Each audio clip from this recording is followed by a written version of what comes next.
In today's video, I'm going to teach you how to connect Claude with Canva step by step in 26. To get started, the first thing you want to do is decide what you're actually creating. This is important because Claude works much better when you give it a clear goal. For example, you might be making a presentation, an Instagram post, a Facebook banner, a flyer, a poster, an infographic, a resume, a business proposal, an ebook, or a marketing brochure. The more specific you are about the type of project, the easier it will be for Claude to generate content that fits your design. Once you know what you want to make, open Claude and type a detailed prompt. Try to describe the format and what you want included.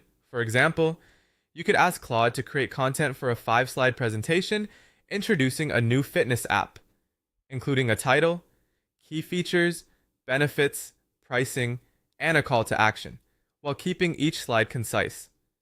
A prompt like that gives Claude enough direction to produce structured content that can be moved into Canva very easily. After Claude generates the text, take a moment to refine it. Don't feel like you need to use the first version exactly as it is. You can ask Claude to simplify the wording, change the tone, add examples, create headings, shorten paragraphs, generate a stronger call to action, or rewrite the content for a specific audience. This step helps you shape the message so it matches your final design and makes the content more polished before you start designing. Next, open Canva and sign in to your account. From the homepage, click Create a Design, then choose the type of design you want to make. After that, you can either select a template or start from a blank canvas, depending on how much creative control you want. Now copy the text from Claude and paste it into your Canva design.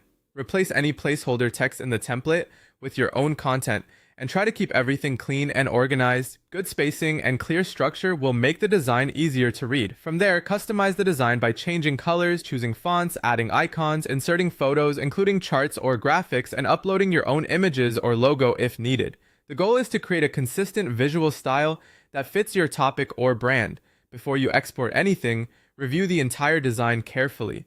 Check grammar and spelling, make sure fonts and colors are consistent, confirm that everything is aligned properly, and ensure the visuals are high quality. Also pay attention to readability and spacing so the final result looks professional. When you're happy with everything, click Share, then select Download. Choose the file format you need, such as PNG, JPG, PDF, MP4 for video, or PPTX for presentations. You can also share the design directly from Canva with team members or clients. And that's how to connect Claude with Canva in a simple, practical way.